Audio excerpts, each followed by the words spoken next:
L'autre sujet que tu voulais évoquer avec nous, c'est le vieux serpent de mer Matter. Oui. Matter qui est ce standard en fait des objets connectés qui, sur le papier, est génial, devrait régler tous les problèmes qu'on connaît, c'est-à-dire que tu achètes un produit Amazon, il va fonctionner chez Google, mais aussi chez Apple, chez Microsoft, etc., etc., ou même chez tous les constructeurs chinois qui sont là en nombre. Et tu voulais nous en parler. Oui, parce que ça fait plusieurs années qu'on en parle, évidemment. Ici, beaucoup au CES, chaque année, on dit c'est l'année de Matter, c'est l'année de Matter. Et ben, je crois que ça y est, c'est plus l'année de Matter et c'est plutôt une bonne nouvelle. Pourquoi ? Parce qu'en fait, tous les experts que j'ai rencontrés, les gens que j'ai vus sur le sujet, les spécialistes de la smart home disent, en bon anglais, Matter doesn't matter anymore. Ça veut dire que Matter n'a plus aujourd'hui d'objet.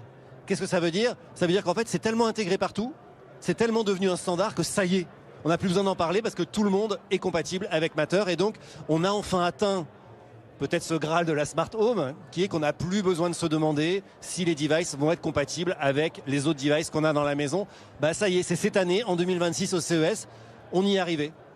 Alors que il y avait pas mal de tensions quand même. Énormément. Et je trouve que c'est quand même aussi très intelligent de la part de tous ces constructeurs qui sont de féroces concurrents de se mettre d'accord sur un protocole commun. En fait. Exactement, et c'est toujours très compliqué. Pas facile à mettre en place aussi, j'imagine. Ça a pris beaucoup d'années, ça a demandé, de ce que j'en sais, beaucoup de débats et donné lieu à beaucoup de tensions, effectivement, en coulisses. Mais on y a réussi et aujourd'hui, ils y sont. Et d'ailleurs, ce qui est intéressant, c'est que ça a tellement bien marché, Matter, même si, encore une fois, il faut améliorer certaines interopérabilités, il y a encore des défauts, mais ça a tellement bien marché que ça y est, il y a un nouveau consortium qui est né et qui se développe autour de la clé électronique.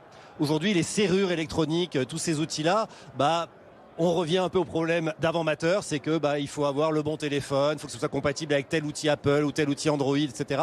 C'est compliqué, c'est pas interopérable. Des fois, ça marche avec ma voiture, des fois pas. Enfin bref, c'est jamais. Ça y est, il y a un groupe d'interopérabilité dans lequel est présent Google, Apple et bref tous les grands constructeurs de téléphones, de voitures, etc.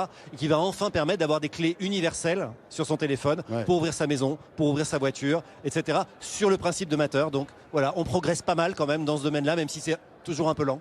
Finalement, est-ce que 2026 ne serait pas l'an 1 de la vraie maison connectée facile, finalement ?